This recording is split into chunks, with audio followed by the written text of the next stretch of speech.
Hello and welcome back to the Footy Corner. This is the Premier League review show. We're welcoming back Isa. She was on the last show. How are we doing? All right, better after yesterday. Yeah, absolutely. Yeah, you've done a bit of a double header today as well, haven't you?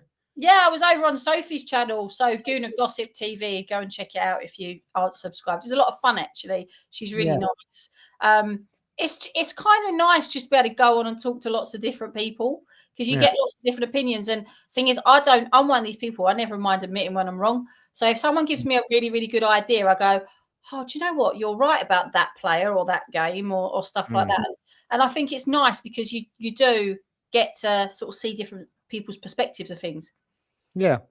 Yeah, cool. Yeah, you've got a YouTube channel as well if you want to give that a little plug while we're at it.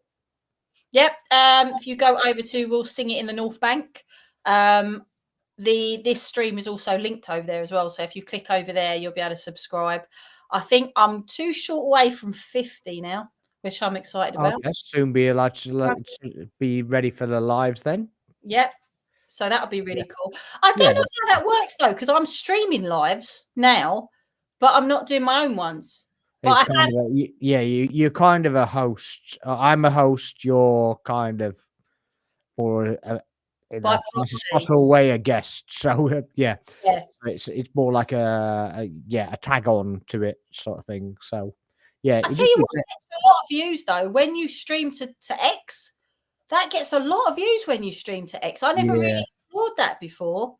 Yeah, you have to be subscribed to their platform to do that, though. You have to have the blue tick now.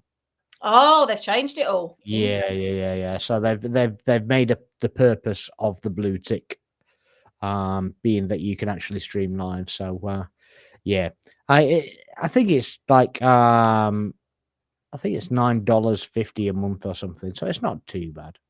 No, because some of these platforms, I mean, I was using StreamYards, but now I'm looking at using other ones because they went from originally when I first got it, they were like $9. Then they went up to $20, and now they're going up to $49.99 a month. Wow. Yeah.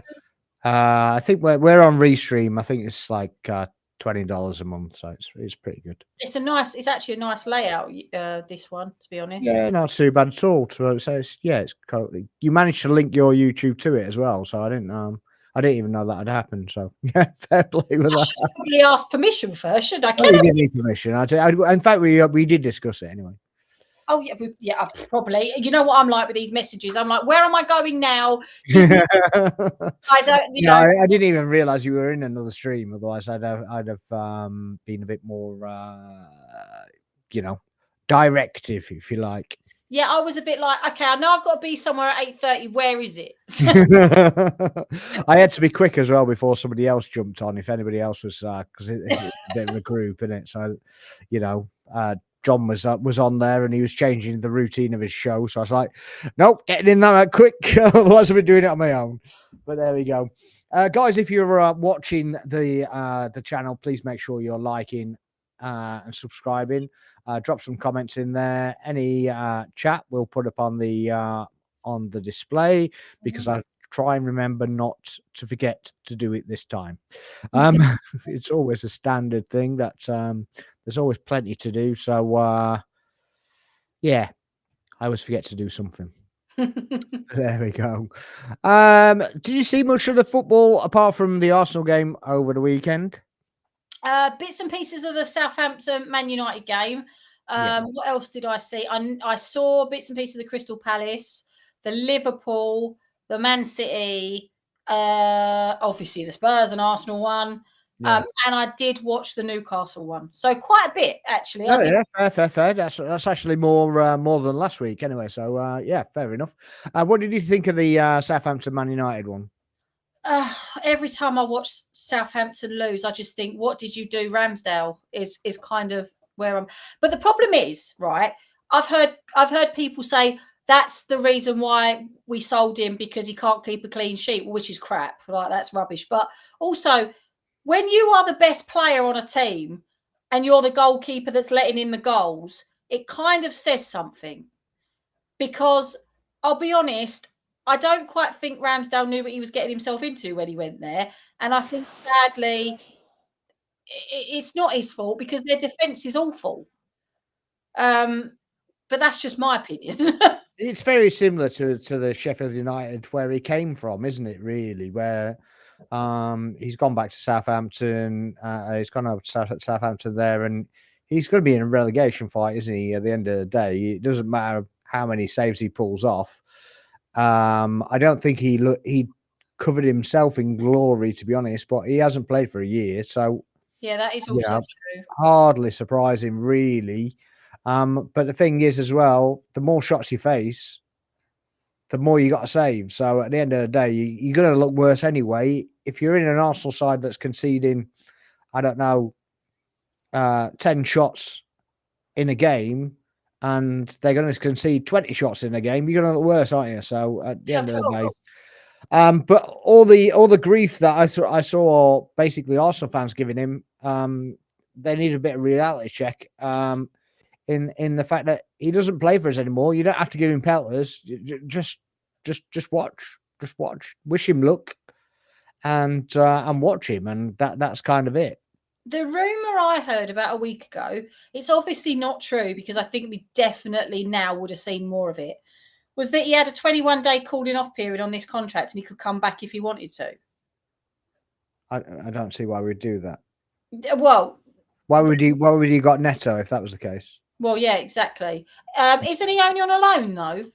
He is only on a year-long loan, yes, and he is cup tied. But it doesn't mean we can break the loan. We can't send him back, so he'll still be tied to his wages. Yeah, I don't think it was true. I mean, it was a nice thing to read, thinking that we could have him back. But then again, he's going to put himself in the same situation. Unless Wright is injured, what's he going to do? I mean, the thing is that if he couldn't have the concentration over a 90-minute period, how is he going to concentrate when he's benched for a year? Do you know what I mean? So you're like, well, you need more concentration if you're not playing. Truly. Yeah. So you're basically holding yourself together if you're called upon. It's no way to play if you're a professional, is it? No. Especially if you're one that wants to play. And he does want to play. Yeah, of course he does. He wants to try and get the England shirt back. So, you know, obviously the consistency is the only way he's going to do that. So I think the move was right for everybody. I think we got a reasonable amount of money for him. We didn't really make a profit on him, but it kind of is what it is. But yeah, good luck to him as far as I'm concerned, and I'm not going to give him any penalties or anything like that. It's is what it is. He will have a worldie when we play him, but you know, yeah, that's just standard when you go up against the next player, isn't it? What did you think about the actual game itself? I thought, to be honest, it was pretty easy for Man United, to be honest with you. I don't really remember anything standing out about it. I mean, like I say, I was watching it on and off because we were getting ready to go out, but it didn't even look like Man United, to be honest. It was just a bit flat, even though the scoreline reads more than that. I don't know what you thought, but yeah. I thought the first 20 minutes or so, I thought Southampton were really in it, and maybe even half an hour, a bit longer, possibly.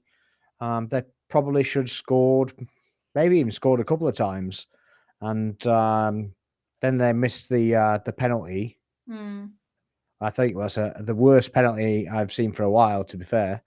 And oh yeah, no, now that rings a bell. No, I remember because we were talking about it in the WhatsApp chat, and then there was like, how did they miss that penalty? And yeah, I remember now. Yeah, because it was a shocking penalty. And then they went 2-1 up in like a matter of minutes after, didn't they? Yeah, 2-0. Yeah. Yeah, and like you say, it was the first 20 minutes, then it just all went a bit blur. Yeah, it was all Man United. They scored the goal quite soon after, to be fair, and then the second one came, and then they just basically controlled the game. So it looked like a reasonable performance after that. So it was a bit more like Man United, if you know what I mean. Yeah. But yeah, I'm not saying he got it right tactically. I think for the first 20 odd minutes, he wasn't great. Rashford got on the score sheet for them, so that's always good for them. Yeah, he was getting pelters as well. So yeah, it's always nice to shut up haters. So well, that is very true. but yeah, I mean, yeah, I think the 3-0 by in the end, Garnacho scoring in the 96th minute, I think, was kind of a fair result in the end. That's quite. What's that? That's 3-0 losses for them, isn't it? I think it is, isn't it? They've their goal difference is like 17, I think now. I don't think they're on any points. No, no, I don't think they haven't got any points. No. So yeah, I think they're going to go down. Unfortunately, I don't see there's anywhere back. I think will be a clause in Ramsdale's contract that says if they get relegated, he gets sold. I'm sure that will be a case, but obviously where he goes would be, Yeah, be up to him, I guess. it did feel a bit silly though, getting rid of Ramsdale for a goalkeeper that's 34 and cup tied. I have to be honest, that was a bit of a weird. I mean, the cup tied thing is definitely an issue because the time that we want Raya to be rested is in the cups, isn't it? So yeah, I'm not really sure about that. The 34 tied till September, is that right? Or is it for the whole competition? I think it's the whole competition. I don't think you're once you've played in it. I don't think there's anything you can do. But that competition ends in February, is it? Which one is he cup tied against? I think League Cup. Oh, the League Cup. Okay, fair enough. So he can still get a good round of the FA Cup then. Whichever one it is, yeah. I can't remember exactly. I wouldn't. I'd have to look it up. Yeah, I wouldn't profess to know exactly, but I know he's cup tied in one of them. I don't think they carry over. I think you've got to be tied in both of them. But yeah. Okay. But yeah, it must be the League Cup because the FA Cup hasn't started properly yet, has it? No. Brighton Ipswich was a bit of a shocker for me, to be honest. That it finished 0-0. Yeah, that was a bit of a surprise for me, that one, especially with the fact of Ipswich is struggling and Brighton are all right, fair enough what they did to us, but I would still say they're a pretty decent side that I wouldn't expect them to walk away 0-0 from Ipswich. It was just one of them games, wasn't it? Nothing was going in. No, yeah, and they didn't have Pedro, did they, Brighton? So yeah, maybe that hurt them a bit more. But yeah, we'll just brush through these ones. I'm going to get to our game, and then we can do a bit of the European games as well. Crystal Palace Leicester. I had this down as a Crystal Palace win. Did that shock you at all? Didn't Leicester go 2-0 up? Yeah. Yeah. I will be honest with you. I think if they played for another 5-10 minutes, it would have been 3-2 to Palace. Yeah, I agree with that. But I don't think Palace should have gone behind anyway. I think they're yeah, they're a bit sloppy to start off with. Let's go with. Yeah, there was definitely questions about their defence. I think that's definitely going to be a conversation that will be had at full time with them. Yeah, I would have thought so. Yeah, Fulham West Ham was a 1-1 as well. That was I predicted a 2-2. So yeah, I predicted a draw as well. Yeah, so it didn't really surprise me too much. Didn't really watch too much of that. I saw a bit of the highlights. Didn't look like a quite drab affair. I think Smith Rowe got an assist, I believe, in that one. Yeah, he did. Yeah, he did. Because my husband was saying to me at the weekend, two of our players he went to me, guess what 2 players either scored or assisted? And I went, Nketiah and Smith Rowe. He went, there you go. I was like, what a surprise. Because actually, the more I'm thinking about it, the more I'm wishing we didn't sell Smith Rowe. It's all right, people saying he's, we're going in a different direction. He wasn't strong enough, this, that, and the other. But you know what? I don't think we gave him the chance to develop. There were so many moments of wonderment from him that you saw in training. you saw on the All or Nothing series on Amazon, and he played beautifully with Saka. And I don't think it was explored. I don't think what Arteta did set his. There was a very tunnel vision thing of this is where I'm going, and I don't think Smith Rowe was on the plan. And that Do you think Nwaneri has had anything to do with that? Yeah, I do, because I think he's younger. I think he's Smith Rowe's more stoic, reserved. It's a bit more mobile and a bit more aggressive. I think, definitely. You saw him the other day. He didn't care who he. Yeah, he wasn't bothered, was he? He wasn't bothered about coming up against Song and any of the other Tottenham players. In fact, turning in the middle of the park and everything. He was just like, "Yeah, I don't care who you are, mate." No, his control of the ball was incredible. Yeah, he controlled it into space as well, which I thought was quite clever. Intelligent player. He's a very and actually I can see, and I think I'm not claiming to know Arteta's mind, but one thing I've always loved about Saka, we saw it at the weekend as well. I know we're going to talk about this later, but that he reads the game incredibly well. So whenever you saw it, there were players that were taking either free kicks or corners for Spurs. He wasn't in the box trying to get involved in it. He was actually on the outskirts. He was waiting for the deflection. He was waiting for the ball to come back. He's a very clever player, which is a kind of a contradiction to how I feel about Saka a lot of the time, because he's a very clever player, reads the game, but he's also equally predictable when he gets on the ball. And I think him and Nwari are going to work very, very well, because he's got that passion and that fire and the not giving a shit attitude that I think Smith Rowe was lacking. And I think that's the only real thing. I just feel like at the moment, until he's really proved a bit more to me, I still think the Sterling deal was a no-brainer. But there is also part of me that says, why didn't we keep Smith Rowe and go for the Sterling deal when the Sterling deal hadn't actually cost us any money? Like, it just feels a bit like, I mean, I've seen him in training and I've seen him when he played for the youth team. Smith Rowe can play quite comfortably in the middle. If we had that problem with Ødegaard and Rice being out, yes, of course we had Jorginho, we had Partey, we had these other players.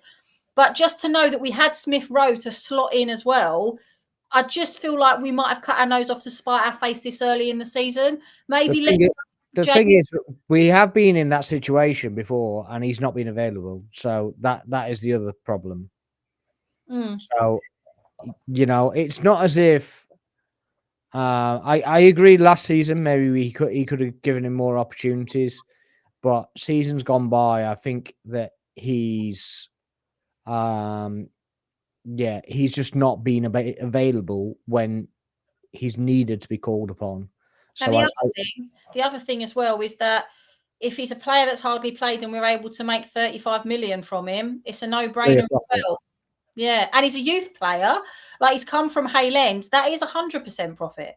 I get this. I just don't want us to turn into a club that's churning out these fantastic young players just for us to be able to sell them to buy a superstar. No, I don't think we're going to do that, but I do think that there is going to be an element of that. And I think that every club nowadays, with the rules as they are, I think that's got to be the way forward, because if you're producing and turning them out like Man City are turning them out,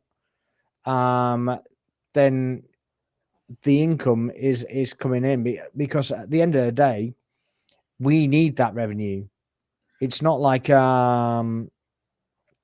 not like Man City where they've got twice as much revenue as we have. No, apparently. We need the revenue. Now, did you see the news on the new shirt sponsor? No, what's this? So the Fly Emirates shirt sponsorship deal is going up to 60 million plus per year, in line with Man United.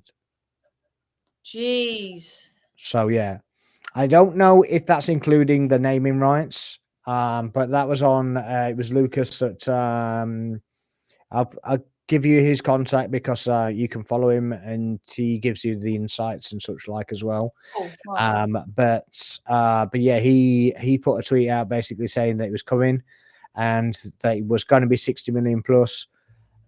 He didn't specify the naming rights, so I can only assume that's additional.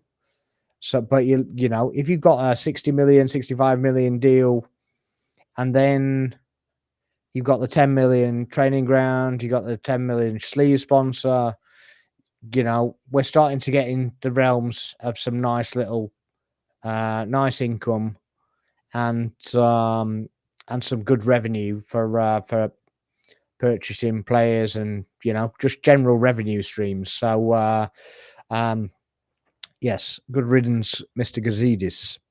That's all I've got to say on that little matter.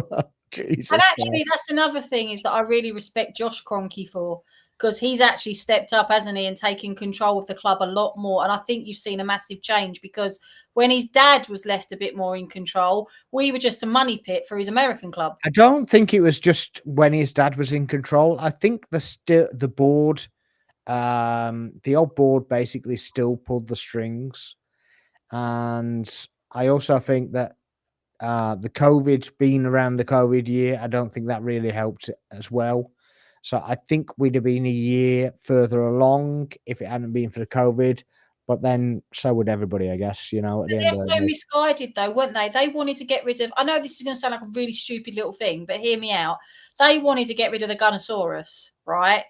And yeah, we know that Ozil was the one that paid to keep the Gunnosaurus and all that whole story.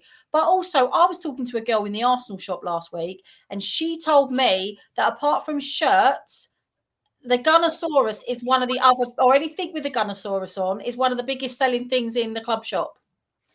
It's just revenue stream, exactly. Yeah, but again, you know, this is how short-sighted we've been over the years. Like the board themselves, you know, held everything back under Wenger, even where it was like, oh, we're just happy with top four. We're not going to go for a title. We're not going to do that, and it's just a false economy because, you know, at the end of the day, the more you produce on the field, the more revenue you can bring into the club, and the more shares you get. I just don't understand your logic. It doesn't really make any sense. And also, I haven't seen as many shirts, people wearing shirts, as I am now. I mean, so I'm just opening my bottle of drink. And I don't believe they're all glory hunters. I used to be like, oh, look at these bloody glory hunters out in their shirts.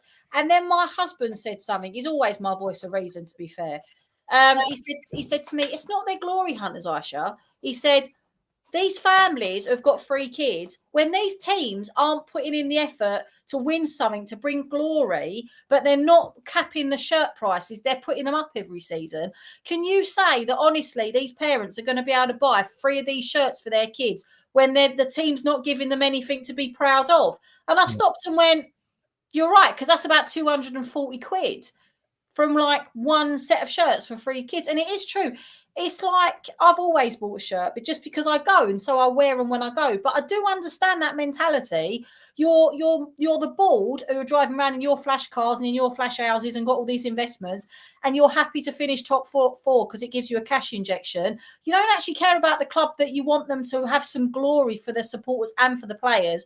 Because as you know, it's a cycle. When that happens, better players want to come. Better players come, we win more. You get the big name players, shirt revenue goes up because kids want them on the back of their shirts.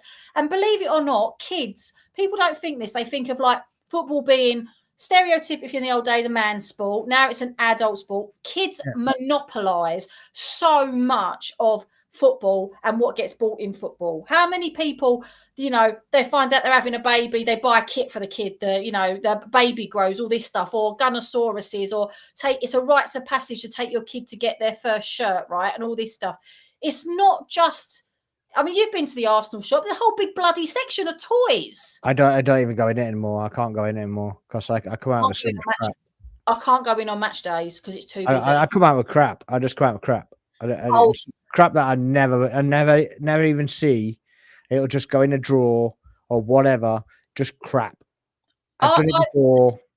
Key rings. I've done it with all sorts of just crap. Actually, you've reminded me something I really wish they'd bring back. In one respect, in the other respects, that I used to collect them, and my God, did they fill my house every year with your memberships? You got them packs. I used to love my membership packs. Yeah, I know. But they did it to save money like everything else, didn't they? And then made us pay for them. And then I bought one and it was the worst thing I'd ever spent any money on, so I never did it again. The best one I think I've got is the Final Salute one, the silver tin. They had a copy. Yeah. That was nice. That was Yeah. nice. Well, the thing is, what my mum's actually got boxes of them in her house, Yeah. but they're still in the brown boxes they came in, because we used to get 4 of them sent to one house and be like, well, what do you do with this then? You've sent me 4 of them.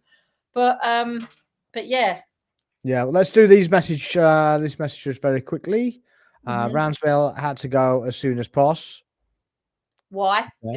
Is what I'd like to, not good enough at all. Didn't like his attitude. Had one good season, which was his first season. I always thought his attitude was really good, to be fair. He's really positive. Like, he was proper behind the team, and yeah, and he always had a smile on his face, even when he wasn't playing. So I don't really understand that, to be honest. And if I remember correctly, he was the one that took to social media and told the Arsenal fans to leave off Raya. It's not his fault he's been put in this position. He's a really nice guy and a really good goalkeeper.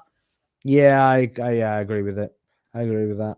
Hasn't been performing. Yeah, but he hasn't been playing, to be fair. So he needs a bit of time, I think. Spots and Ice should have got at least 35 million for him. 80 million is awful. So you're telling me he's awful and he's got to go straight away and he must go, but we need 35 million for him. It doesn't make sense, man.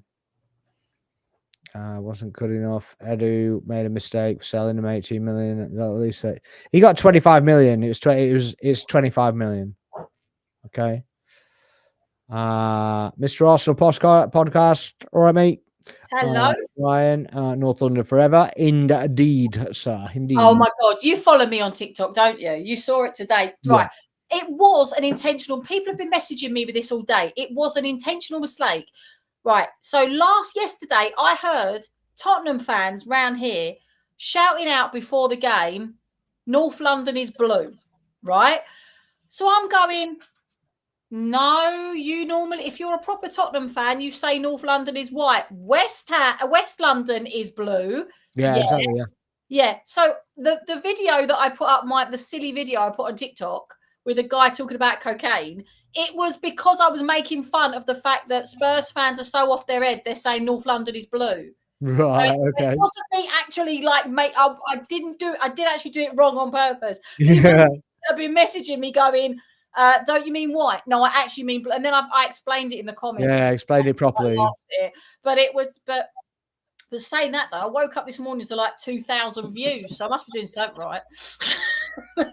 Yeah. So Kai's saying I don't buy merch anymore. I'll start buying merch when we win trophies.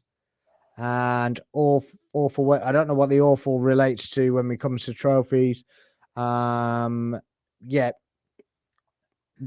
It's your choice whether you buy merch, mate, but don't complain when we haven't got enough revenue, because at the end of the day, the merch goes on the pitch. So the club can only spend what the club brings in. And that's what the merch is for. So the club, you put it in the club shop, what the profit that comes from the club shop goes straight on the pitch. Every bit of revenue or the sponsorship, whatever, goes straight on the pitch. And this is another reason why I try to say to people, obviously, if their financial situation is not brilliant and they can't afford. Yeah. It's clearly not that. No. This is what I was about to say. But when people buy fake shirts, right, and they don't have a financial reason not to buy a real one, I say to them, you're actually ripping your own club. Like, that's the thing. It's like I always, every match, we were talking about this on the last one, I always, every match, buy a programme. Partly because I put them behind me on my little thing, but also partly it is because I want them. But what I also do with them every single game is once I've put them up there, I don't collect them because I have nowhere to keep them. I'm not going to recycle them because they're still something that's worth money. You're not going to be able to sell them on eBay for individual. That's a waste of money. What I do is I take them into my school. So if there are kids that, doesn't matter whether they're Arsenal supporters, Man City supporters, whoever, and it doesn't matter what, the score is, I will single out a kid that's done really well that week or has had really good exam results, behaviour's been brilliant. I will email their parents, I will get permission, and then I will bring in that program and give it to them. And I can tell you this, that £3 that I spend, that I then do that for a student at my school once I've used it for my own prop, the smile on some of their faces because they can't get tickets or they can't afford to go, or, you know, just because I want to take the poster out the middle. People can't afford a program, let alone anything else. So, What's that? you know, some people can't afford a program, let alone anything else. No, and you know, at the end of the day, I know to some kids that's going to mean more than giving them house points. It does. Yeah. And it's just nice. I've never had a parent say to me no.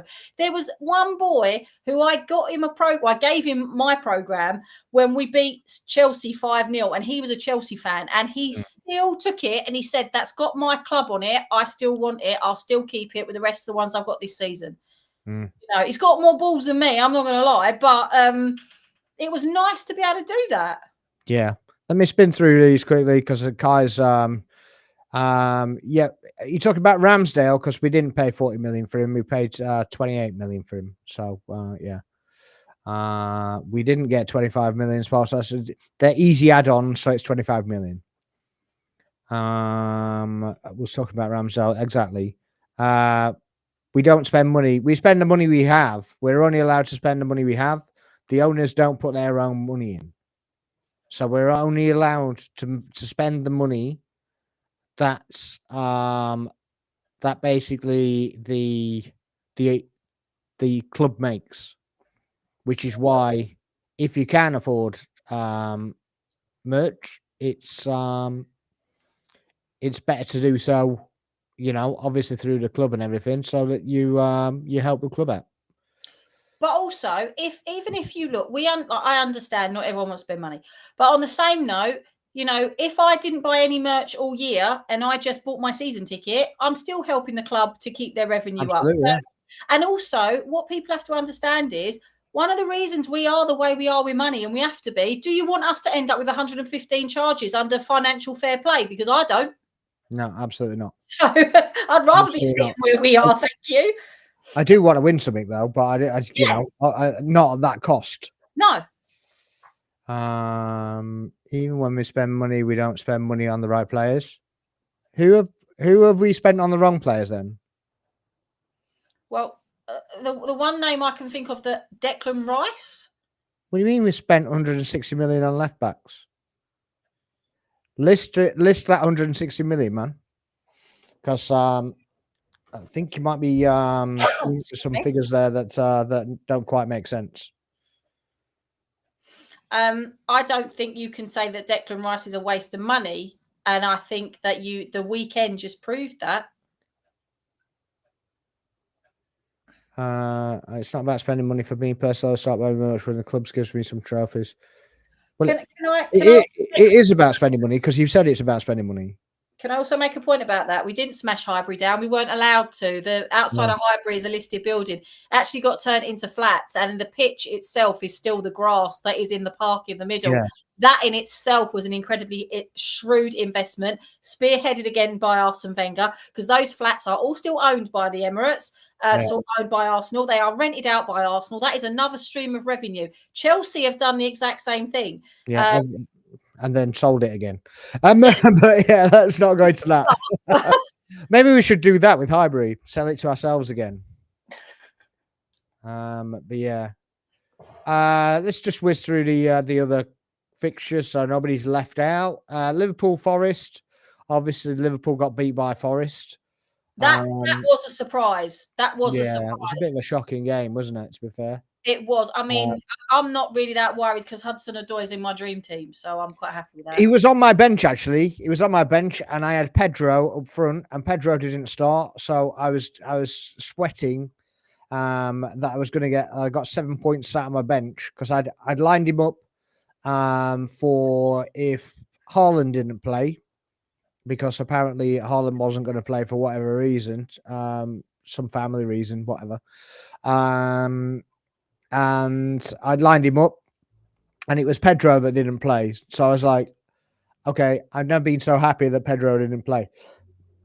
Also, though, I want to add, we've got a fantasy football league at school. and we allow like the year 11s, year 12s, year 13s. So basically, the last year of GCSE and all the sixth form to actually, play and participate with the teachers. And it's really funny because there's some of the, that bit in Fever Pitch where they go up to him and they go, "You're going to lose the weekend, sir." And he goes, "Oh, naff off." That's basically what my everyday school life is now. But it's missed. Your team is crap. And it's like one boy's like storming ahead on points, right? And he goes to me, your team's crap. I'm like destroying your team. I went, "Mate, you spent all your money on Haaland and built a team around him, right? Of course, with 2 hat tricks, you are going to have so many points. You also get bonus points if he's your captain, which he is, right?"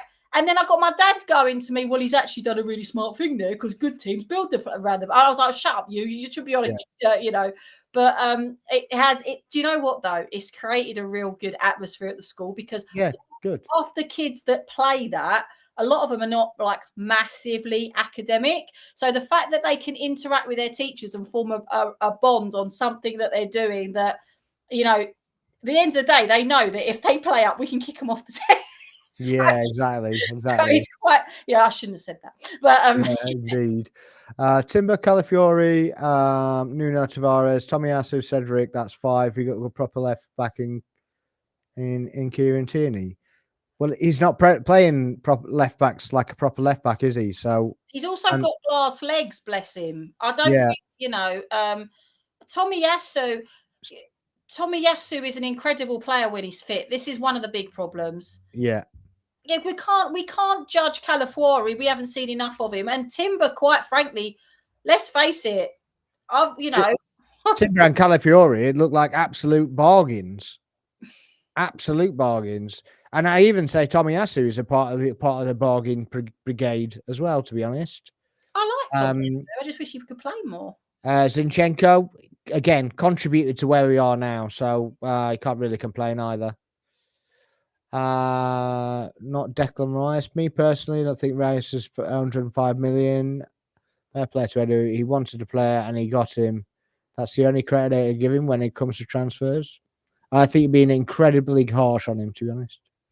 I've heard a lot of negativity towards Edu, but I will say one thing, right? And this is coming from somebody who. So my cousin is friends with a football agent, and if you know anything about what goes on behind doors on transfer deadline day, it's like watching ducks on a pond. They look like they're gliding along, and they look like everything's calm, and they couldn't care less. There is so much going on behind the doors. I would not be surprised if Edu didn't have his fingers in about 25 pies that night. And unfortunately, look, you're not going to be able to compete with Man City and Chelsea, even Man United to an extent, with how much money you can offer these because of the resources they're tapped into. And that's only English clubs. What about your Real Madrids, your Barcelonas, all these other clubs that are going to come in and sweep in for these players? Unfortunately, and I know what people are going to say, that's because we haven't won anything. That's crap. Because if we won the FA Cup from now until eternity, it still wouldn't be enough because all they care about is the Champions League and the Premier League. But we're not going to be able to win them if we don't keep up with the consistency where we're going to attract these players to come in. It's a vicious circle. And this is what I think a lot of people don't understand. Edu is doing the best with what he can. And I also dare anybody that's arguing with him what he's doing, the same as I used to say to people with the Wenger out brigade, the same as I say with the Arteta out brigade, you go do a week in his shoes and then say how you would be able to do it. Because I bet we wouldn't be able to. Yeah, I'm just going to look at something, actually, after that comment, right? Yes. You're basically saying there that Ipswich, Fulham, and West Ham do better business than us, right? As the table stands, Ipswich are 17th, West Ham are 14th, and Fulham are 12th. As it stands, we're second. We got 10 points. We dropped 2 points of Brighton. So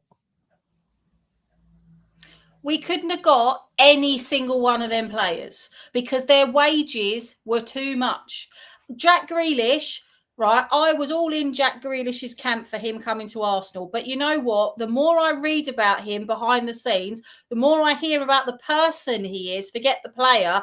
I don't want someone like that coming in and destabilising these young players who have actually got an incredible work ethic, because he is like a player of the 80s, the way he parties and the way that he is. And I don't think that that is what we're looking for. And knowing what I've read about the likes of Saka and Wari, we've got a lot of young English-born Nigerian, Ghanaian, African players who are deeply religious and have got very strong social and family ties. And I don't imagine someone like Grealish coming in with the party ethos that he's got is actually going to be very good for what we're trying to build. I mean, that's just my opinion, but knowing what I've read about Saka alone. Also, I would say Sterling on 100 grand a week, no fee. We're paying 100 grand a week for him. Absolutely no fee. We've got him as a basically a free contract, no signing on bonus, no nothing, and he's on 100 grand a week. Chelsea are still paying 125,000 pounds a week for him. By the way, last week, you can check this out because it's on the internet. Last week, what we paid him was actually what we made from him through shirt sales alone. Well, there you go as well. So, yeah, I think the Sterling deal was a very astute signing, to be fair. I would have liked to have kept it. Wait. Are you okay? Are you okay? Mikel Merino is an average signing. I mean, it's bad that he got injured. He's just won the Euros with Spain. He literally just won the Euros.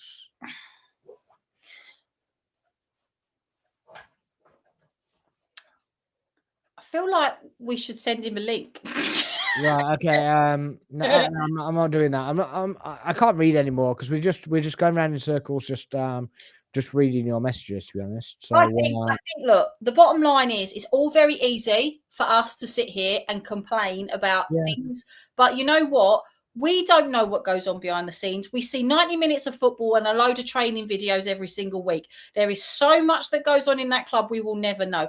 Honest to God, I think that Arteta's got a bloody hard job. I think Edu's got a bloody hard job. And my hats go off to them, and anything else you want to throw, that they have been able to take this club into what they are now, consistently second, fighting for what they're fighting for. What we have to remember is some of those games last season, the old Arsenal would have given up. It's all right people saying that you shouldn't reward coming second. You should reward coming second when a couple of years ago we were finishing 6th and 8th, that we weren't in any European. Oh, I agree. And all right, we haven't hit the pinnacle, but I show this again. I don't know if you've seen this, but I show this again, and this is the wage bill for like the top 10 clubs, and also way down here on 234 million. 50% of our wage bill, while Man City are on 59%, and they've got 422 million. And also, can I just draw attention to one thing on your list there? Leicester, right? Now, bear in mind that Leicester's on that list, and bear in mind how high that wage bill is. They've only just been promoted. So the fact that their wage bill is that are only just getting promoted, can you imagine what that was when they were a championship side competing with the other championship sides? That's a huge amount of money. Absolute madness, isn't it? Absolute madness. So yeah, I as I was saying before, I wouldn't want Arteta's job. And equally, I've watched Sociedad too as well. I personally think we are nipping at the heels of a club with untapped resources, right? Who have won the domestic quadruple, like they've won they've won the Premier League 4 years in a row, right? Yeah. No, and I was reading today that's very interesting. If they go down the road with City that they went down with Juventus, they're going to have all their trophies stripped off of them, which means technically we're going to end up winning 2 Premier League trophies because they will give it to us. They won't do that. They won't do it. But my point is, in the days before we started taking on this ethos of Arteta, if that had happened to City and they did get it stripped, it would have gone to Man United, it would have gone to Chelsea, it would have gone to Liverpool. We would have been in the winning. No one would have thought about us. Haven't even Tottenham got one? Yeah. Yeah, but I mean, yeah, they're not going to award them to the other teams, so that's never going to happen. I still don't think they get done, to be honest. I think I tell you what I think is going to happen, and this has got I just think this has got Arsenal written all over it. I personally think we're going to be 9 points behind them, and they're going to deduct them 10 points. I mean, a lot of people won't take it that way, but I don't really give a crap. I'd have it. Yeah. Whatever makes us lift that trophy, I don't really care. And people just gonna go, "Oh, you won it because they want the No. they lost 10 points." I hate that mentality, and I'll tell you Okay. why. I'll tell you why I hate that mentality. If they hadn't have been so bloody corrupt and ended up getting They themselves, wouldn't be there in the first place. they wouldn't have been there in the first place. We've Yeah. done everything right, and all we ever do is get slated for it. No, And I you know. know what? All this stuff with the way refs treat us, the way the press treats us, is all because I was thinking about this yesterday. Why is it they hate us? The only thing I can put it down to is it was ages and ages ago, just before the 49 games unbeaten. After we won the double, they offered Wenger the England job. And didn't he say something like, I'm not a narcissist? Or he made a quote, there's a quote, I'm not a narcissist, something like that. We basically said, I'm not about to put myself in a position where everybody's got to come after me constantly, because it was the most hated job in English football. And from that point on, everybody was after him. Then they couldn't get him for anything because we went 49 games unbeaten. We won the league. The points we won the league on, Chelsea should have, with what the points they were on coming second, won the league, but they didn't because we were so outstanding, right? And that's why we've had this albatross on our backs that we're carrying around constantly. It's unfair. It's bollocks. It's just crap. It really is. But there we go. Let's get through these, and then we can go on to the Arsenal game. So yeah, the Liverpool Forest game. I thought Salah was kind of he was invisible. He kind of turned into Mr. Invisible, and yeah, I don't think there was one player that was good in there for Liverpool at all, to be honest. And yeah, they're part of the bus, and they did the same thing we did, and they had a game plan, and they scored a decent goal, to be fair to them. Can I just bring your attention to Omo? Is it Olmo in the chat? You played the dead Spurs team with no attacking threat, and what? and what? The bottom line is that's their problem, not ours. We just had to go out and do what we did, and that was win. So it doesn't. I mean, we've seen fantastic teams in the past get overdone. There you go, classic example. Nottingham Forest and Liverpool. Right? Yeah. No, there's no way they should have lost. Liverpool should have lost that game. It takes one bad game, and if Tottenham are dead, that's their problem. It's not ours. Yeah. I don't know how that's an us problem, to be honest. You know, if we have a game plan and it works, then so be it. And what I'm also sick of is people going, "Oh, well, your job is to entertain." No, it's not. Our manager's job is to win the league, or to try and win the league and try and win trophies. And also, you always criticize him. You're all criticizing him that he's not going for trophies, that he's not doing this, he's not doing that, and he's not doing the other. But then you do this, and which is it? There's no winning. The problem is there's no winning. And the other thing is you can't celebrate anything. How dare a fan of a club that they support, they go home and away, or they just watch on the TV or buy all the merchandise for, why can't they celebrate? We're not telling you can't celebrate, but you're telling us we can't. Why is that? Just bitter. I think as well that we need to start having a little bit of clarity with what's going on. The bottom line is we've seen some very, very, very entertaining football where we've lost the game. We've seen games where we've played on fire, but nothing's going in the net.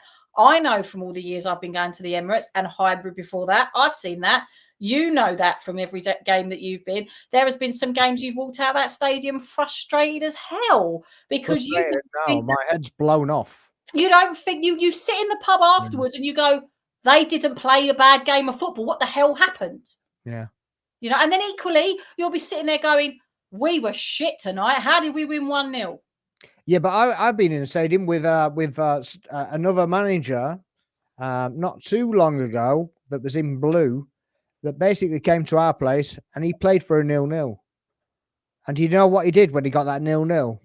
He ran the full length of the pitch. He threw his arms up in the air and he celebrated like he just won the league.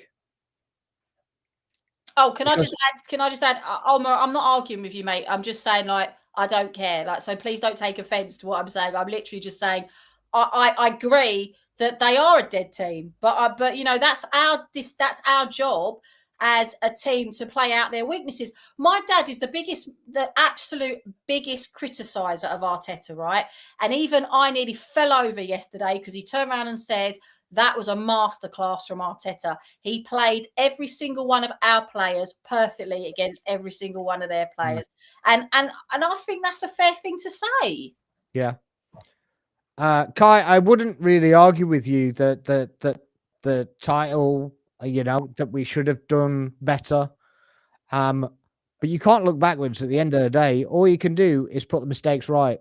So far this season, we've beaten Villa away, Spurs away, and we're going into a City game.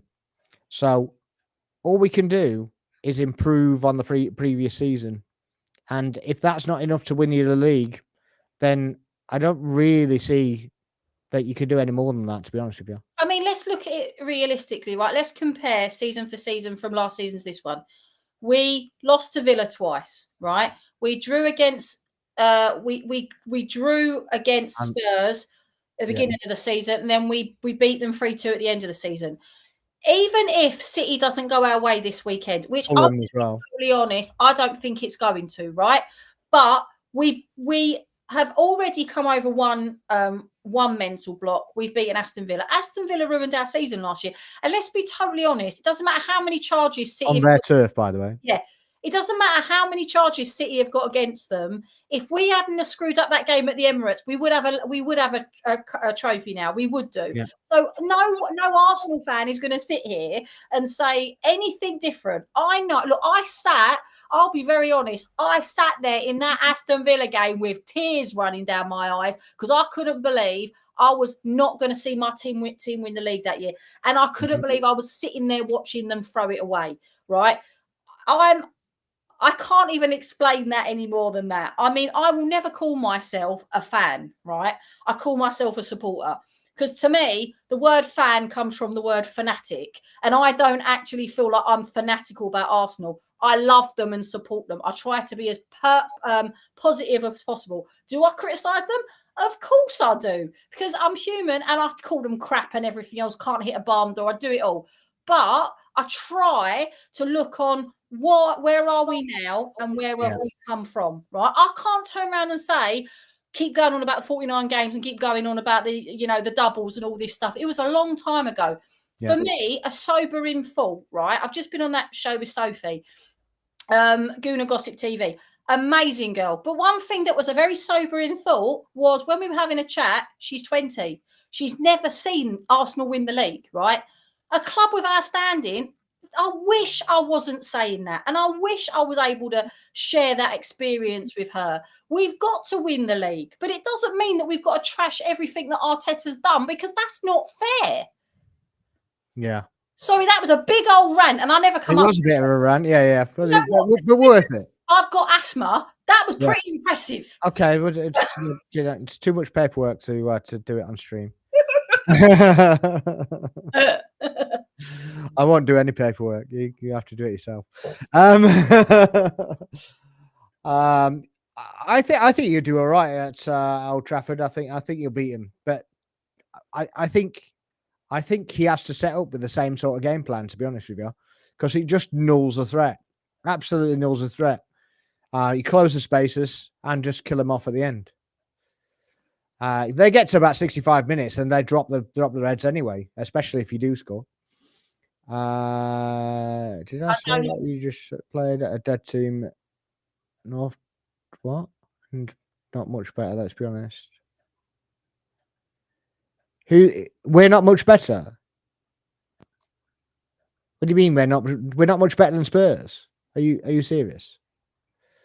Well, I've never worn a Man City shirt and sung Blue Moon on a stream. That's all I'm going to say. I never will either. There were several strikers available, even Tony Dubrovic, Algerman, Gyökeres, Isaac Watkins. We don't know the budget. We don't know the state of the finances, mate, because we're not in the boardroom. We can sit here and go, well, we should have done this and we should have done that. Maybe he's just saving up for a big splurge in January. You just don't know. You don't know what the plan is. Probably more I can think of right now. What is? We're going for our third league title in a row, and all you can do is complain. I just don't understand. I just don't understand why. I used to be quite negative, and it's actually quite painful. Maybe try being a bit more positive, and maybe you'll feel better. I don't know. Also, can I add? Right, this is gonna. I keep on saying it's going to sound weird. This is not going to sound weird. Actually, I'm going to stand by this conviction. Arsenal fans moaning about second, this, that, and the other. Blah, blah, blah, blah. Tell you what, go sit down Maidstone United and watch them lose every single week. With their 8,000 capacity stadium, and how their fans are always cheering and smiling because they're there for the football. Shouldn't we be thinking about the football in all this? And don't give me the rubbish that it's different standards, different game. Any one of them lot that go and watch that game could decide to support a Premier League club because they want to see winning all the time. But they don't. They stick with their local club. So I actually think there's something to be said about just watching the football and just enjoying the football. Albo, what if you don't slap them then? Okay. So you're better, you're worse than us and you're going to slap them. What if you don't? Villa played better than us. Brighton played better than us. Brighton didn't play better than us until we went down to 10 men, to be fair. Villa missed a couple of chances and our keeper kept us in the game, and then we went on and took the game. So they didn't play better than us, did they? Because our keeper had about 2 or 3 world-class saves, and then we went and scored 2 goals. So, yeah. We're going to struggle. Can't play this against City and other teams. As a Man United supporter, Man City will go undefeated this season. I bet you that striker is abnormal. I mean, he is abnormal, but it's a long old season. We're only on game week 4, so he's also not had any European competitions this summer, so he's not tired like so many players. Yeah, he spent his entire time on that training pitch, just making himself better. Listen, I'm going to say one thing about this stuff about Man City getting better, and people are going to call me mad, right? I would rather Arsenal in the situation they are with our integrity intact than City being the way they are with a cloud hanging over them. Because I tell you something, nothing would make me support a club less than thinking my club had no integrity. And that goes for the reason why I'd never wear a City shirt if I was a Spurs fan, hoping that they were going to do my rivals over. So that's just me. Also, I would say as well, if you know the mammoth that is Man City, and how much budget they have, and how much they can spend, and how many players they get in, and how many world-class players you are, how are you not proud that we're so close to them? From where we were, you're coming across very negative at the minute. And let's face it, no one could catch Chelsea when they had Abramovich's money for ages. The fact that we've even been able to do that, and at the end, we're making Champions League football. People were complaining 4 seasons ago we weren't making Champions League football. We're now making Champions League football. People are still complaining about it. You're talking about cash injections and revenue, about how people won't buy merch because of all this stuff. Well, isn't that something? One year's amount of money from the Champions League was what we bought Declan Rice with. I mean, Jesus Christ, you saw on Sunday how our midfield was as fluid as anything. We missed him and Ødegaard. I mean. And we had to set up differently because we didn't have him. Oh, it's all good. But no, that's what we're saying. That's the mammoth that we're fighting. Yeah. And it doesn't matter if you buy 10 strikers. If he's going to score hat tricks every game, doesn't make any difference, does it? Can I just add to Olmo, though? I was talking about Man United supporters today. How much time does he? You've just explained yourself that we're fighting against City and they're only going to get better. What do you not understand? What is so difficult to understand? Why are you complaining about this? I don't understand. We're not on the same level. We don't have the same budget that they're working from. And they might even have done it legitimately. I don't understand why you keep going in circles with this. Mate, it sounds like, to me, right? It sounds like you need another club. It sounds like you just need to get another club. Either you're trolling or you need to find another club. It's quite simple. Can I just add something, though? I will say... there we go. Where we go. Hang on one sec. Yeah. This is what I'm getting. This is the vibe I'm getting. How did Ante... Where was that team then? Where was the City team that is there today? Where was that then? Because it's not in the same position. It's not even as it was. Right. Okay. I'm just what's this? You have no attacking power like them under. No, but I'll tell you what we did have. We had intelligent play. It doesn't always have to be striking play. Who scored our goal? A defender. Why? Because they were so busy with focusing on Ben White, they took their eyes off someone that's nearly 6 foot bloody behind them, who's good at headers and has won man of the match 3 North London derbies in a row. So, and you know what, mate? I'm a history teacher. What's that? Can't speak, can't lie. I deal in facts. And the fact is very simple. This man right there scored our goal. And at the end of the day, he's a defender. Set pieces that we're very, very good at. So I'm sorry. Tactically, we outdid them. Could we have beaten them? Would I have liked us to beat them more than 1-0? Of course I would. But it's not going to make no bloody difference at the end of the day because it's still 3 points. Almo, nobody's saying that their players aren't a level above. Well, that's what we're saying, that to get so close to them in the first place is a mammoth task. That's literally what we're saying. The sad thing is, I think that a lot of us here are actually agreeing, but it's coming round in a circle that doesn't. Yeah, it's like we agreed, and then we've got something else that we've got to disagree with. So it just doesn't really make any sense. You know what? That one you just put up there about some of the other YouTubers that would wear, that one. I can't speak for other YouTubers why they do things that they do. Sometimes they do it for clicks, they do it for shock, they do it to drama farm, whatever, right? But me personally, I don't know who Abby Summers is. She's a she does a lot of stuff with the AFTV guys when they have all the different clubs on. She's is she the Tottenham fan? She's the Tottenham girl. Ah, right, okay, right. Yeah. So most of the time she talks sense, but a lot of the time she just makes crap up. But so I can't speak for other fans, right? But for me, one of the reasons I could never do that is probably because I'm a bit of a daddy's girl. My dad would be so ashamed of me if I put on another club shirt and then started doing that, acting that way. He'd actually say to me, I didn't bring you up like that. I didn't take you to your first game when you were 6 for you to act like that. And that would, like when someone goes, I'm not mad, I'm disappointed. That's what that would do to me. I'd be like, oh my God, my dad's telling me off. So, yeah, I don't know. It's just me, and, it's just chat, isn't it? Kai, you've just said yourself that City are only going to get better. So if they get the likes of Musiala and other top players next summer,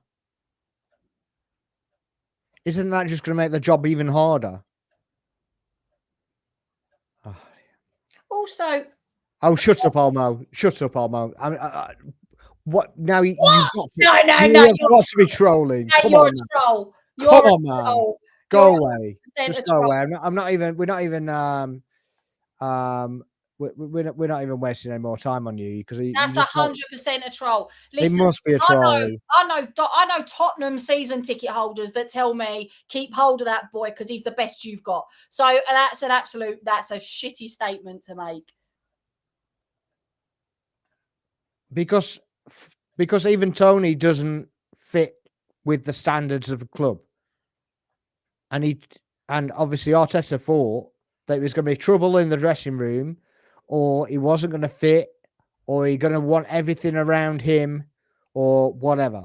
Ivan Toney at Arsenal, there's no way. He's another Aubameyang in the weight. The only difference is Aubameyang's was flash cars. This bloke will be betting every other day. There's no way. There's no way. I don't want any. That's why we didn't want Mudryk. That's why we weren't too keen on having Grealish. That's why we're not having Tony. They don't want that dressing room with one. They don't want that dressing room with one character that's going to turn the dressing room. That is not what Arsenal are about.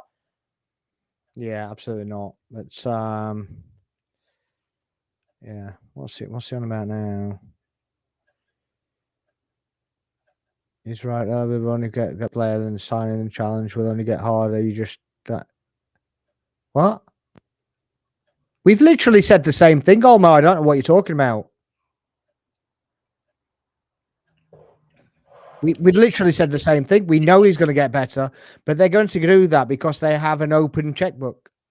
They can spend whatever they want, and we don't. We think we're better than we are.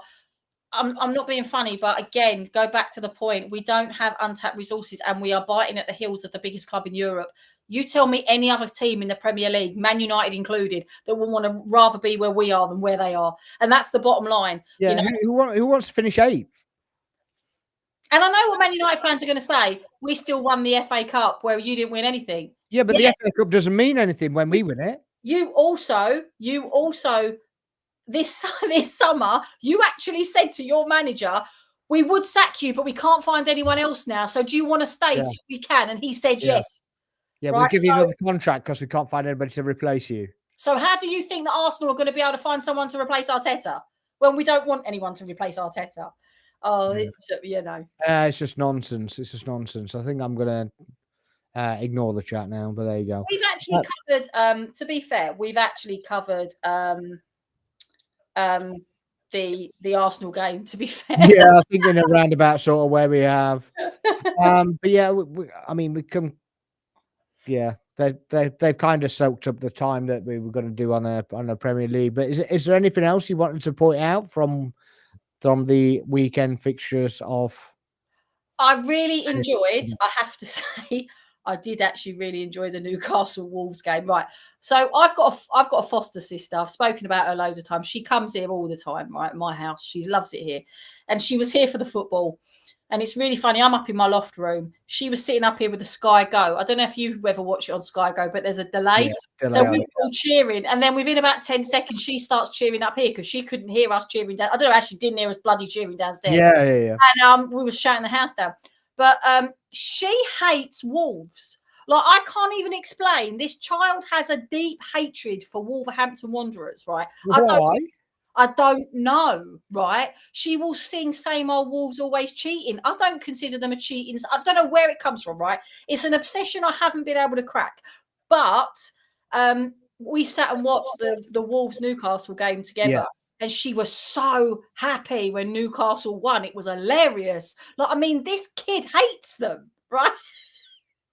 I don't know why. It is a bit mad. Yeah, I don't really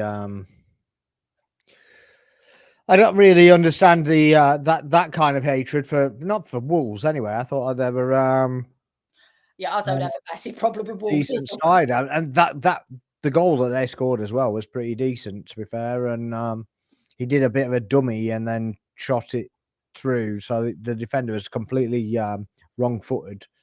But to be fair, she loves Saka. She loves, like, that's her number one player. Like, she's got WhatsApp. You can update your status on WhatsApp. So yeah. So every day it's something she's got from his, And I think he might have been pulled over by a Wolves player once last season, and that was right. Okay. that was it. They were public enemy number one. The public enemy number one. Do you know what though? I don't consider them to be a really bad side No, against, to be fair. And no, I I think wouldn't they were either. unlucky yesterday, but it was a good. I thought it was a very good game. Yeah, yeah. So that's a weird one. I wouldn't really class Wolves as He's only 13 though, so you know, okay. maybe that. Even worse. I mean, how much she even got hold of anything that's that Wolves have done anything dodgy in that period of time is a bit weird. I'm telling you, someone went after Saka's legs last season, and from now on, that's it. I'm telling you, that's it. She's like his number one fan. It's hilarious. Okay. Indeed. Right, if you're in here, please make sure you're liking and subscribing to both our channels. You've got mine on the 40 corner and Isis as well, sing it in North Bank. Yeah. So, did you want to look over the European games quickly? We can do. I mean, the only thing I can really think of about the game coming up with Atalanta is what sort of team we're going to play, because my gut instinct is to keep the team we had at the weekend, possibly rest Saka, because I think that we need to be concentrating on the game at the weekend. I mean, I'm not holding any hope for the game of the weekend. I've made no secret of that. I'd like us to be able to, in the next 3 games, to walk away with a total of 7 points. That would be quite. I'd be happy with that. Yeah, me too. I don't know. I mean, the thing is, it's all right, everyone going on about the beast is Haaland. What happens if he gets injured? What happens when he eventually gets tired? What are they going to do? And it's all right saying they can rotate in other players, but they literally build their squad around him. Well, they haven't got another striker anyway, have they? Because they've got they sold Alvarez anyway, so I don't think they have another striker anyway. Not an out and out. That's going to be the telling thing, isn't it? What they actually do if he gets injured, but that's if he gets injured, isn't it? Yeah. And actually, I know this sounds really ridiculous because they're our rivals. I don't want someone to get a nasty injury just to hope that we're able to, get some. No, I wouldn't mind him to take a knock before Sunday, though. In training. Yeah. I'll have a knock on Saturday, and he can come back Monday. I don't care. I'm all right with that. Yeah. I don't know. I mean, I'm just.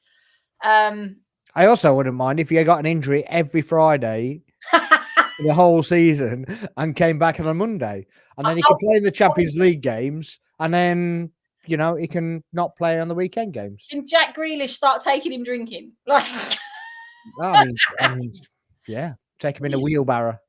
I'm not sure he's strong enough to push the wheelbarrow, though, is he? Probably not. Just a bit of a mad one. Yeah. So other than that, there's not really much else I can really say about. I think what BX Gunner says there. I think that's what I want really, and I don't care how we do it. I just want to. I just want us to do our best, basically, put in the best performance we can, and yeah, if we end up winning, we end up winning. The form guide's never good at Etihad, though, is it? Are you happy you haven't won a trophy in 5 years? We're happy we haven't finished 8th, Alma. Yeah. Can't really say much to that. Right. Yeah, I think we've done enough with getting trolled by trolls. I think we've done really well. Yeah. I mean, my head nearly blew off at one point. So yeah. If we don't encourage anything else, we encourage open conversation. Open conversation, yes, we go for open conversation.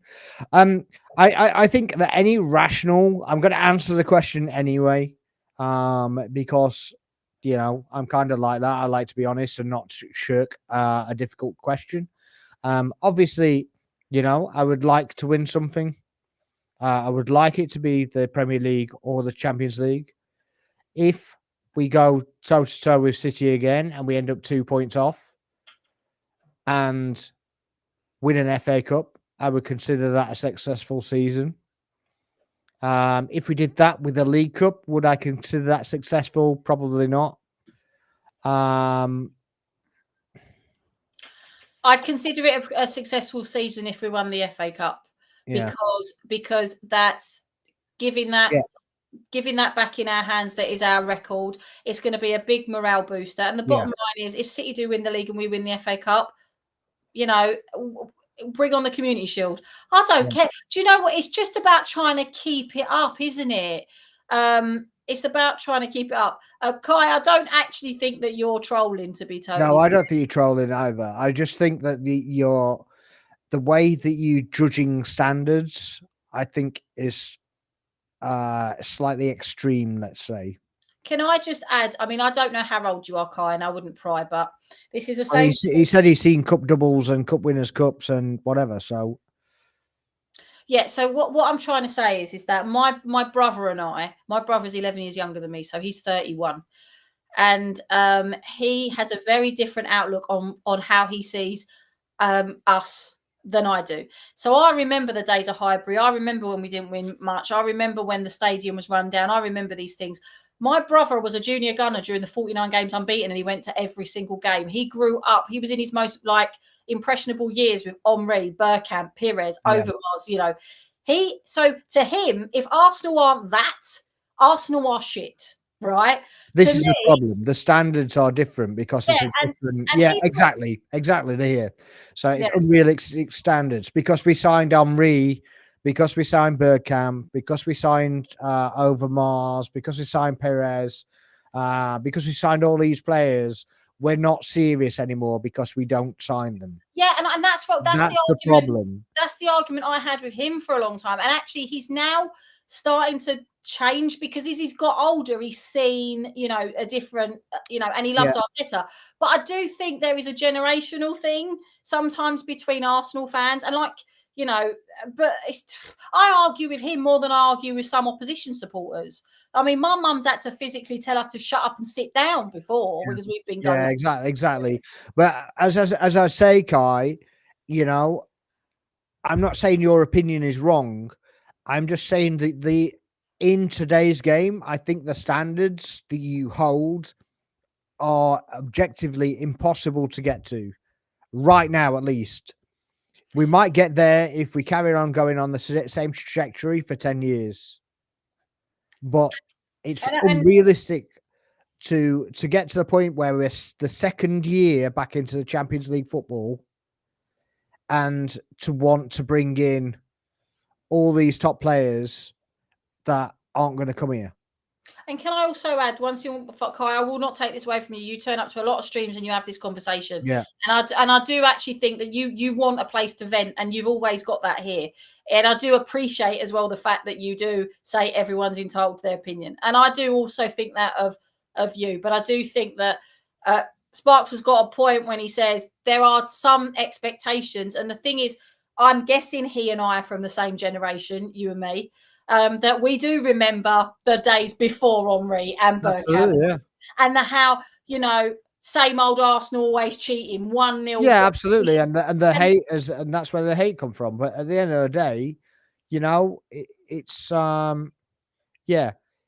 Arteta took the cup seriously, right, and I agree with that to a point, but even last season, did we have the squad to go in four competitions? Because I don't think we did. No, we didn't. And I'm not even sure that we necessarily have it right now. No, I think we need to concentrate on something and stick to it. And Omo's saying about we can't win the Champions League. The thing is, why I agree with you with that on stats, what you have to remember is you can get to the Champions League final by the big clubs knocking each other out. And then we've seen it happen in competitions before. Yeah. And at this stage in Arsenal's transition, I would take a domestic double over everything. And I would love a domestic double. Right. I do. I was queuing from 4:30 in the morning down Highbury Corner to see them parade with that bus. my brother was 9 and I was about 21, 22. And I tell you what, I remember that day, like you say, poor little sod was falling asleep on the pavement 4:30 in the morning. But we were there. And I want every fan to be able to see that. Yeah, absolutely. Yeah. What's that? You had the best defense season. You go out and buy another defender instead of a striker. That's going to be the downfall. I don't really agree with that, to be honest, because defense wins you leagues. So I think he's tried to outscore, and I think he's basically taken a different approach and gone, well, we're not going to outscore them, so maybe we outscore points them. Maybe that's a different approach. So I'm not saying that is what he's thinking, but I would also say as well that, you know, if you're thinking of a different manager than Arteta, who are you thinking? Because I don't know who comes in for him and actually does a better job. Can I bring Kai's point up? Kai, I think that's the truest thing you have said all night. I will commend you for that. He's literally just put in there, if Arteta doesn't win the league and he won the cup double, I wouldn't get on his case too much. Right. I'll give you that, because I've been the most critical with him, the way he actually almost discounts the cups, right? Honest to God, I think that was where he took his eye off the ball, pardon the pun, last season, right? And that was the one thing I was really, really angry about, because I love winning the FA Cup. Some of my best memories are watching Arsenal winning the FA Cup. So, you know, but do you know, the first time my husband met my family when we were going out was on the FA Cup final against Chelsea. And he came round my parents' house and he said, can I ask you why the hell you've invited me round at this? I went, because just as Marilyn Monroe said, if you can't see me at my worst, you don't deserve me at my best. Right? And he laughed. And luckily enough, we won. But there was definitely some very dodgy language that. This is Sports Dog. So new subscriber. Welcome in. Nice to see you, sir. What's this? I'm 21 and Arsenal have never won a Champions League. Well, you've been around a really long time, haven't you?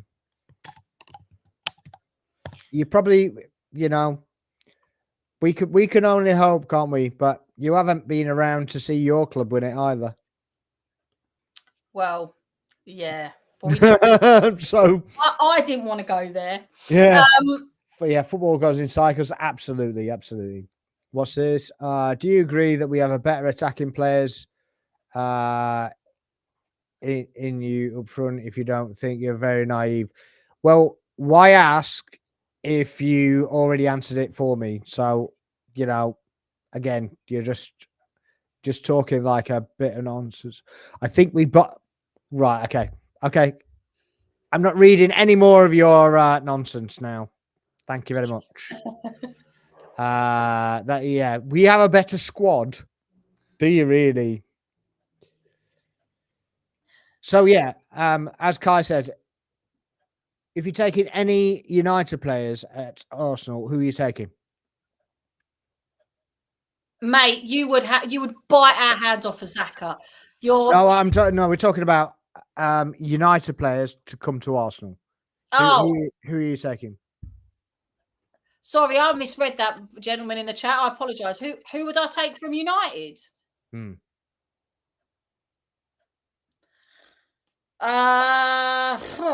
Rashford 5 years ago, probably. I wouldn't mind Ugarte, because I think that Ugarte is a decent signing, but I'm not taking anybody else.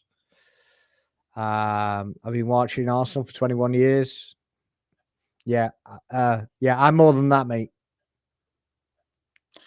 My dad, you know what? My dad, someone said to my dad, how long has your daughter liked football? Right? Thinking that I was just, you know, that I just liked my football. My dad very calmly turned around and went, you want my honest answer? And the guy went, yeah. And he went, since the sperm met the egg, that's when my daughter started supporting Arsenal. Yeah, there you go. And it's God's honest truth. I had a football kit on my back not long after my first baby grow. So I know that, and just so and I'm 41. I'm 42 next month. So a long bloody time. Yeah, I mean, potentially. I'll give you that. Mainu. Yeah, I'd probably take Yeah, Manu. I'd have I'd Mainu. probably take Manu. We got Ahmad. We don't need Saka. I think he's a good player, no doubt. Yeah, he's still got a lot of growing to do to get anywhere near Saka. I think you'll find. For me, no one. I think you've got to be honest with a couple of players. I'd definitely take Manu, and potentially Ugarte. Agree. Actually, Spots forgot about Ugarte. Yeah. Take him, but no one else. Maybe Mano. Yeah, I think so. I think they'd be my two as well. They'd be my two. I'm definitely not going anywhere near the keeper. I know that for a fact. My God, that guy couldn't catch a cold. Although he saved a penalty, and I don't know. Yeah, that's like the best thing he ever did. Yeah, it was a bit random. I will say, Kai, I do like you because even though we have totally polar opposite ideas about our club at times, you are quite happy to turn around and have a conversation about differences of opinion and don't resort to calling names like some bloody idiots. Yeah, exactly. Yeah, exactly. What's this? BX Gunner 81 says, I discovered the joy of footy age at 24. Unfortunately, late to the party, but I've more than made up for it in lost time. Absolutely, mate. I gave my husband tickets to the North London Derby last year because I had to do something with my dad. And it was like related to my grandmother who's got dementia. So my dad, he needed someone to go with him to do something. And my husband took his brother, right? And he came home and I went, what did you think? Because he does go to Arsenal, but he hasn't been to North London Derby for a long time. Yeah. And he went, bloody loud. I went, no shit, Sherlock. I mean, really? Really? He said, my watch was even telling me it was loud. I was like, all right. Yeah, indeed. He's a massive Arsenal fan. I just don't think he anticipated it was going to be as crazy as it was with the North London Derby. Yeah, well, yeah. I was in a pub once. I went and basically, beat a game, and we basically come back and we're in the bar, and somebody said, "Oh yeah, it was really good atmosphere and whatever." And the landlord said, "Well, if you can't get up for that, you can't get up for anything." And I was like, oh, "All right, fair point." So yeah. Menu and Ugarte walks in, and Martinez. Martinez doesn't get him, mate. Doesn't even. Yeah, not even in the same postcode, mate. Yeah, I don't like Martinez. And Dallo, no, absolutely not. Gabriel, the king of Brazil. Indeed, Nathan. Welcome in, my friend. How are you? Guys, if you are in here, please make sure you're liking and subscribing and commenting on the YouTube channels. We've got both in there as well. Aisha's going to put hers in the comments as well, so it's easy to find once you go back out from the live. I got in work today, and then 2 Spurs fans were there, and they were looking at me. 2 kids I teach, and they were looking at me like, "Don't you say anything, right?" And then I said, "I wasn't going to say anything."